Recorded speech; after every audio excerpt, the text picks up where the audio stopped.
Padahal upaya dia melakukan apa tuh namanya, melakukan bisa dibilang serangan lah ya, dengan mengejar kan itu menyerang ya kan. Maksudnya serangan ini kan nggak harus melulu dipukul terus segala macam, tapi dengan adanya tindakan tersebut sih itu bisa, kalau kita ngeliat syarat-syaratnya itu bisa masuk ke dalam keadaan pembelaan terpaksa ya.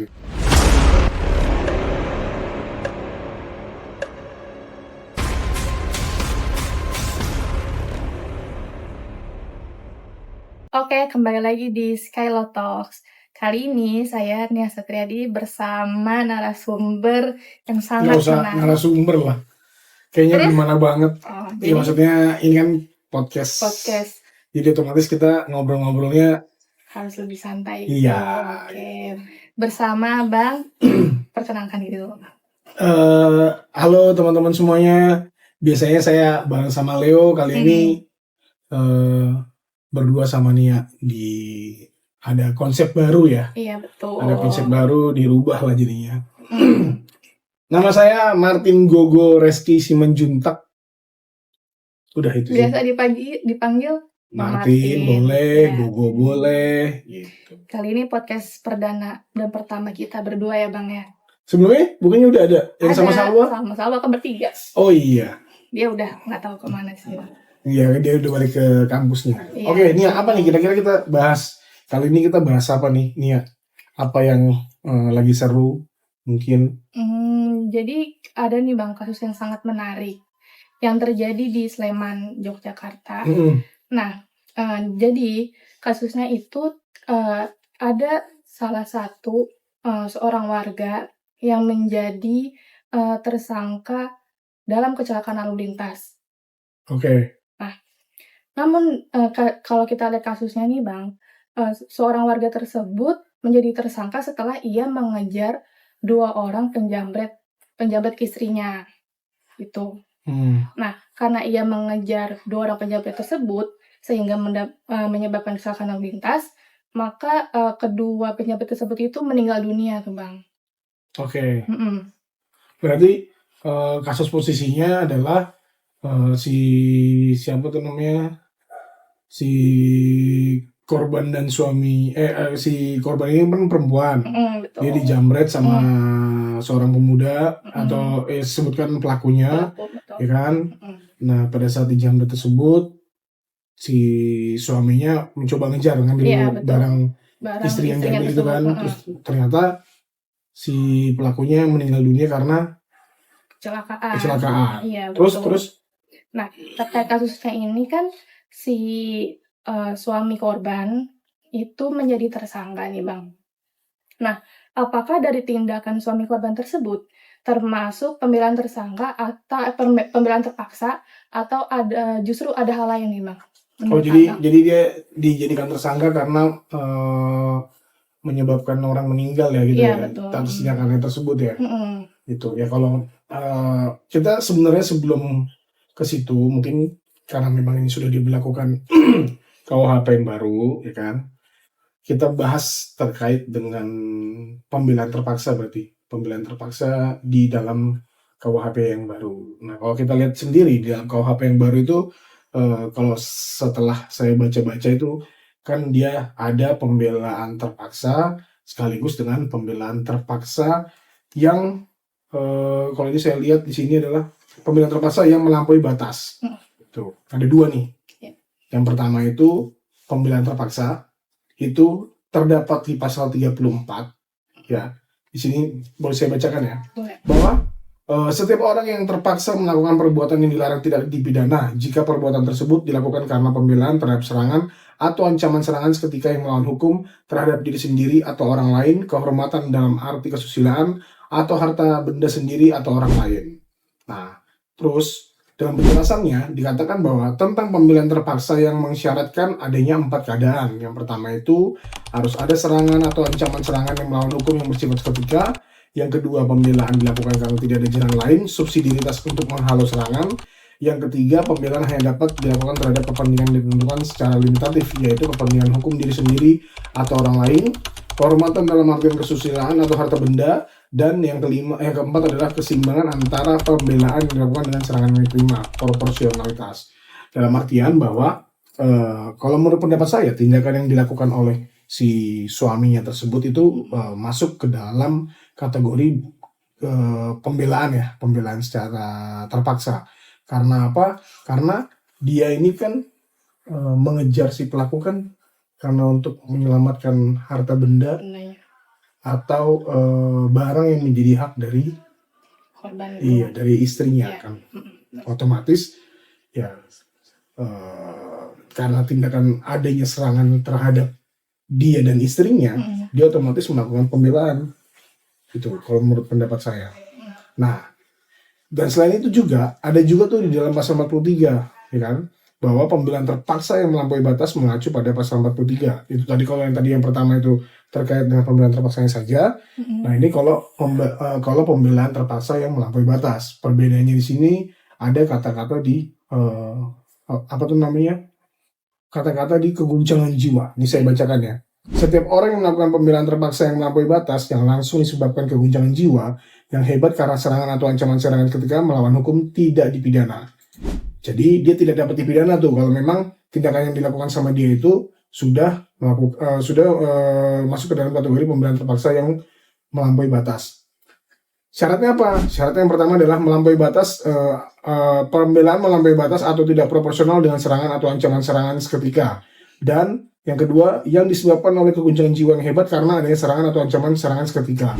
Dalam artian ketika dia ada serangan, dicopet, dijamret, ya kan, dia mungkin dalam keadaan panik atau segala macam, refleks dia melakukan sesuatu yang menurut saya itu termasuk dengan upaya mengejar ya.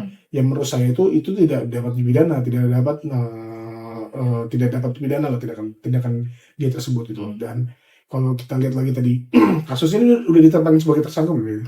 Dia itu sempat ditetapkan sebagai tersangka, Bang. Oh, sempat. Tapi udah dicabut. Udah dicabut, sudah bebas sih dia. Jadi ketika viral baru tuh si suami korban itu bisa bebas gitu. Jadi sebelumnya ditetapkan sebagai tersangka, Bang. Dalam kasus kecelakaan yang menyebabkan orang meninggal dunia. Oh, jadi masuknya di situ ya dia. Gitu. Padahal upaya dia melakukan bisa dibilang serangan lah ya dengan mengejar kan itu menyerang ya kan. Maksudnya serangan ini kan nggak harus melulu dipukul segala macam, tapi dengan adanya tindakan tersebut sih itu bisa. Kalau kita ngeliat syarat-syaratnya itu bisa masuk ke dalam keadaan pembelaan terpaksa ya gitu. Iya. Baik itu pembelaan terpaksa sebagaimana pasal 34 ataupun pembelaan terpaksa sebagaimana di dalam ketentuan pasal 43 KUHP kan ini, KUHP itu sendiri. Karena kan kalau kita lihat dari kasusnya itu, kenapa suami korban itu mengejar karena pelaku pencurian atau penjamretan itu juga dia lari kan, Bang. Ya. Iya gitu. Ya jadi, pasti lari lah dia namanya kita ngejamret. Maksudnya dia lari, dia ngejar gitu kan. Iya namanya kita ngejamret orang pasti kita lari, nggak mungkin kita ngejamret orang kita diam di tempat. Jadi belum ada sempat perlawanan kayak gimana gitu. Mungkin karena ada insiden. Perlawanan dari siapa maksudnya? Perlawanan dari suami korban ini. Oh. Gitu. Jadi yang dia lakukan hanya bisa mengejar dulu gitu. Ya untuk fakta di lapangannya kan memang kita nggak tahu tuh apakah pada saat dijamret itu benar-benar langsung ketarik tasnya, barangnya ketarik atau ada sempat tarik-tarikan kayak gitu kan kita nggak tahu tuh gitu loh. Tapi yang pasti adalah bahwa si suami korbannya itu mengejar karena aksi ngejarnya itu yang menyebabkan kecelakaan hingga meninggal dunia. Kecelakaan tunggal kan dia sendiri itu. Gitu. Jadi tindakan dari suami korban tuh tetap dapat dibenarkan lah, Bang ya. Jadi sebagai bentuk pembelaan terpaksa. Kalau dibilang tindakannya sebenarnya kan di dalam ketentuan atau di dalam regulasi sendiri kan nggak ada tuh tindakan-tindakan apa aja yang masuk ke dalam kategori pembelaan terpaksa gitu kan. Yang ada hanya syarat-syaratnya. Yang ada yang diatur di dalam KUHP isinya adalah keadaannya. Kalau misalnya lo ada keadaan seperti ini, kira-kira ini masuk lo dalam keadaan pembelaan terpaksa sebagaimana tadi yang udah saya sebutkan. Terutama yang paling penting adalah jika ada serangan ancaman terhadap diri kita. Gitu. Otomatis hal-hal yang kita lakukan untuk katakanlah yang kayak tadi berupaya untuk mengejar, yaitu memang guna melakukan pembelaan terhadap serangan yang dialami gitu loh. Jadi memang syarat kalau misalnya ditanya tindakan-tindakan yang masuk ke dalam kategori pembelaan terpaksa secara sah itu Ya sebagaimana tadi kamu tanyakan itu, ya belum ada aturan yang Belum ada mengatur. aturan. Mungkin ya ini jadi catatan juga ya, mungkin kedepannya mungkin bisa dibuatlah semacam aturan Aturan terkait terkait kategorinya. terkait kategori-kategori apa sih yang bisa dimasukin sebagai bentuk dari tindakan pembelaan terpaksa gitu loh. Apakah dengan mengejar gitu atau dengan cara mendorong, ya Atau kan? melakukan serangan balik Iya, gitu, atau melakukan gimana? serangan balik ketika misalnya dia ada serangan, dipukul atau segala macam, dipukul balik gitu loh. Dan sampai taraf mana kira-kira normalnya, dalam artian kita nyerang, apakah memang harus sampai meninggal kah? Atau harus sampai bonyok kah? Atau memang cuma sebatas nyerang aja. Nyerang, iya. Itu mungkin perlu diatur lebih dalam lagi. Ya, lebih dalam lagi. Tapi kalau untuk keadaan-keadaan ini sih udah cukup jelas ya diatur di dalam KUHP yang baru ini ya, gitu loh. Iya. Karena memang apa tuh namanya? Di sini benar-benar lebih kepada mementingkan kepentingan hukum untuk diri sendiri gitu loh, kehormatan diri kita juga termasuk dengan harta benda. Iya. Gitu ini. Karena kan lebih mengacu ke harta bendanya sih Bang kalau dilihat dari kasusnya kan ya. Bisa seperti itu atau kalau yang tadi kamu bilang tadi kan kebetulan karena memang ada barang yang diambil ya. Iya, betul. Kalau misalnya tidak ada barang yang diambil, dalam artian dia bisa mempertahankan barangnya, tapi serangan maupun pembelaan itu ada dan akhirnya ada salah satu yang kalah, kan tetap aja menurutku itu termasuk kategori pembelaan terpaksa. Gitu loh. Kategori sebagaimana yang disyaratkan di dalam pembelaan terpaksa gitu loh. Makanya kan dibilang di sini kan proporsionalitas, bahwa keseimbangan antara pembelaan yang dilakukan dengan serangan yang diterima. Dalam artian harus proporsional, dilihat lagi nanti proporsionalitasnya. Terus ada keseimbangan juga sih ya Bang. Betul. Dari tindakan pelaku sama tindakan korban gitu. Kalau nggak salah ada kasus yang lain lagi ya nih ya, selain maksudnya yang mirip-mirip kayak gini ya. Yang kasus di Medan tuh. Oh iya, itu gimana tuh kalau itu? Tapi kalau yang itu kayaknya ini ya, apa tuh namanya, itu lebih ke gimana sih itu kasusnya, coba. Jadi kalau gitu. posisinya nih ya Bang, jadi itu salah satu pemilik toko, dia itu di tokonya tersebut itu mempunyai 2 orang karyawan. Nah, 2 orang karyawannya itu melakukan pencurian HP di tokonya. Nah, setelah ia mengetahui ada karyawan yang mengambil HP-nya, ia langsung mencari 2 karyawan itu. Nah, setelah ketemu nih karyawannya, dia langsung kayak menghajar gitu loh. Maksudnya melakukan penganiayaan terhadap ada 2 pelakunya. Pemukulan lah ya. Iya, setelah ia mengetahui kalau ada pencurian di tokonya. Iya. Nah, setelah ia melakukan penganiayaan, dia juga langsung melaporkan pelakunya, kedua pelaku tersebut. Oke, pelakunya dilaporkan sama dia. Oke. Tapi udah ada pemukulan terlebih dahulu. Maksudnya kan otomatis dia kesel segala macam, ada pemukulan terlebih dahulu, baru terhadap abis itu baru ada laporan. Oke. Iya, ada laporan tindak pidana pencurian. Nah, setelah itu salah satu ibu dari pelaku pencurian tersebut, ia melaporkan korban atau pemilik toko HP tersebut. Oke, orang tuanya ngelaporin ya. Ngelaporin atas tindak pidana penganiayaan terhadap anaknya. Karena setelah dia menjenguk anaknya itu, dia melihat anaknya itu lebam gitu. Nah, setelah itu ibunya melaporkan anaknya, akhirnya sekarang si korban atau pemilik toko tersebut menjadi tersangka tindak pidana penganiayaan gitu. Tapi ini kalau kita lihat dari kasus yang pertama tadi itu sama yang ini beda memang ya. Kamu ngantuk ya? Enggak. Kayak karena lagi puasa kali ya, makanya udah jam segini kan. Sorry kalau gitu. Dari tadi saya minum. Gak apa-apa Bang, kan puasa itu menahan makanya tadi lapar. Saya agak sedikit ngantuk kayaknya. Bukan ngantuk, lebih ke lapar sih. Lapar, oke. Bentar lagi. Iya. Balik lagi, kalau misalnya tadi kasus yang pertama tadi itu kan apa tuh namanya, memang sebenarnya nggak serangan secara ini nggak ada, cuma mengejar ya kan. Kalau yang ini ada serangan, ya kan, dia nyerang duluan, dia melakukan pemukulan gitu kan. baru habis itu ada laporan lagi kan. Iya betul. Jadi tuh kayak mungkin ada jedanya gitu. Oh iya, benar-benar. Mungkin ada jedanya karena perbedaannya adalah kalau yang pertama tadi itu yang di Sleman ini adalah seketika, ya kan. Kalau yang ini yang kedua ini, kalau saya lihat sih si pemilik tokonya ya memang barangnya kalau kita ngeliat lagi ke dalam ketentuan pasal 34 ini kan memang ada harta benda ya di sini ya. Betul. Memang barangnya ada yang diambil.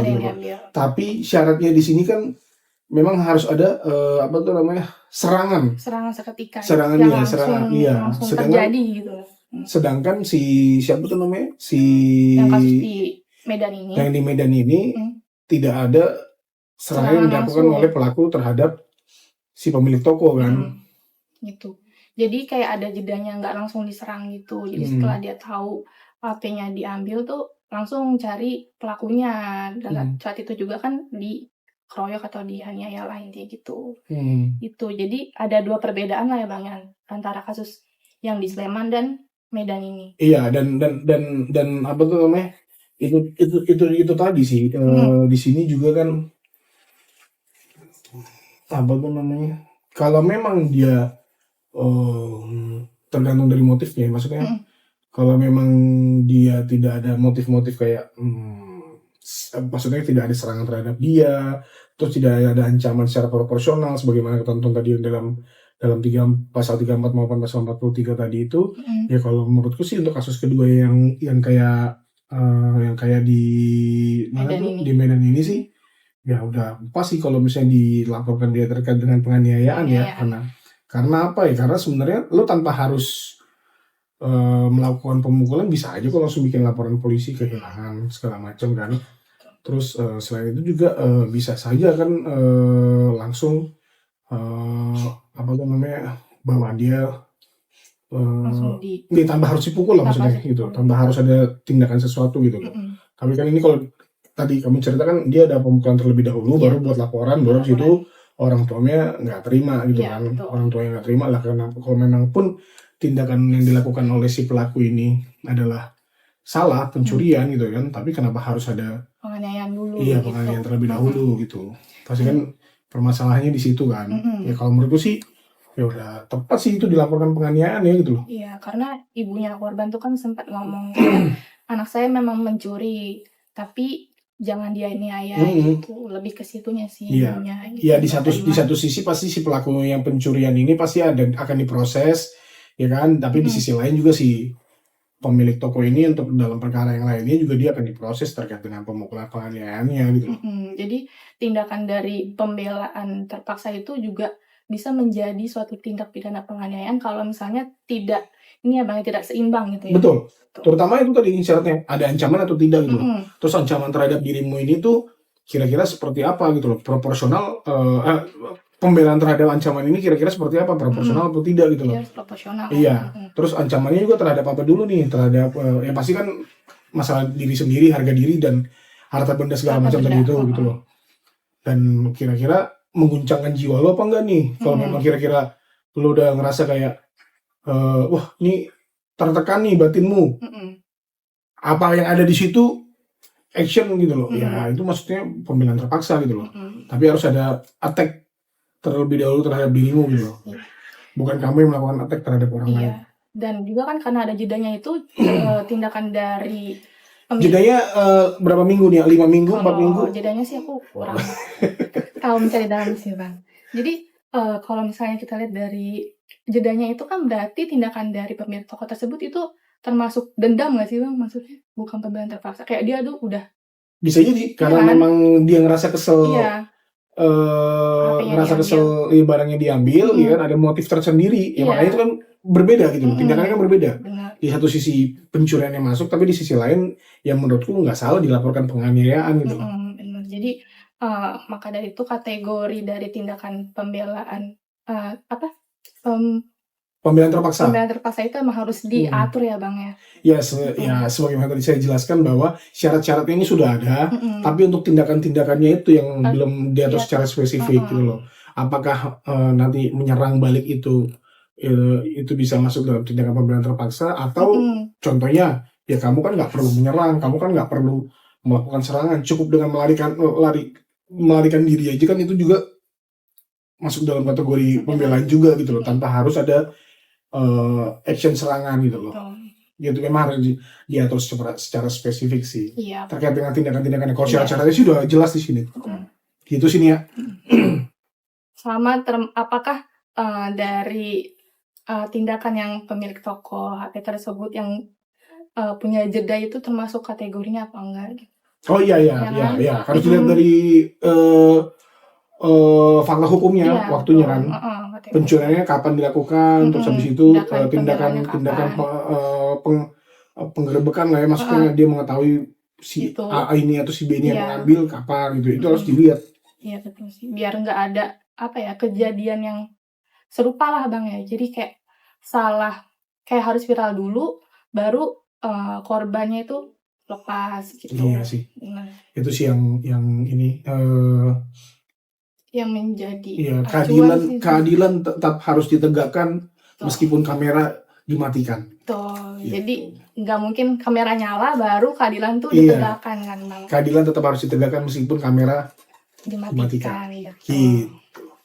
Jadi salam super. Jadi kira-kira itulah pembahasan kita ya Bang ya. Di sini kan ada audiens nih yang sangat rame yang dan terhormat, yang sangat dimuliakan di sore hari ini teman-teman. Iya. Apakah dari kalian ada yang ingin bertanya? Boleh, silakan langsung tanya. Oke, baik, selamat. Gak perlu selamat deh. Oke, terima kasih atas kesempatan yang diberikan kepada saya untuk bertanya. Ya, terkait dengan pembelaan terpaksa, itu kan di dalam pasal 34 di dalam penjelasannya yang huruf B itu kan mengatakan bahwa pembelaan dilakukan karena tidak ada jalan lain atau subsidiaritas untuk menghalau serangan. Nah, ada suatu kasus, ini jika adanya suatu kasus di mana ada percobaan pembunuhan kepada seseorang di suatu jalan. Nah, di mana sebenarnya pelaku ini dia bisa aja korban ini bisa aja kabur, tapi karena dia takut dan dia sudah merasa terancam, dia pukul orang tersebut hingga meninggal dunia gitu. Nah, kalau dikaitkan dengan penjelasan pasal 34B, itu bagaimana? Apakah itu masih tetap dikatakan sebagai pembelaan terpaksa atau tidak? Demikian penjelasan saya.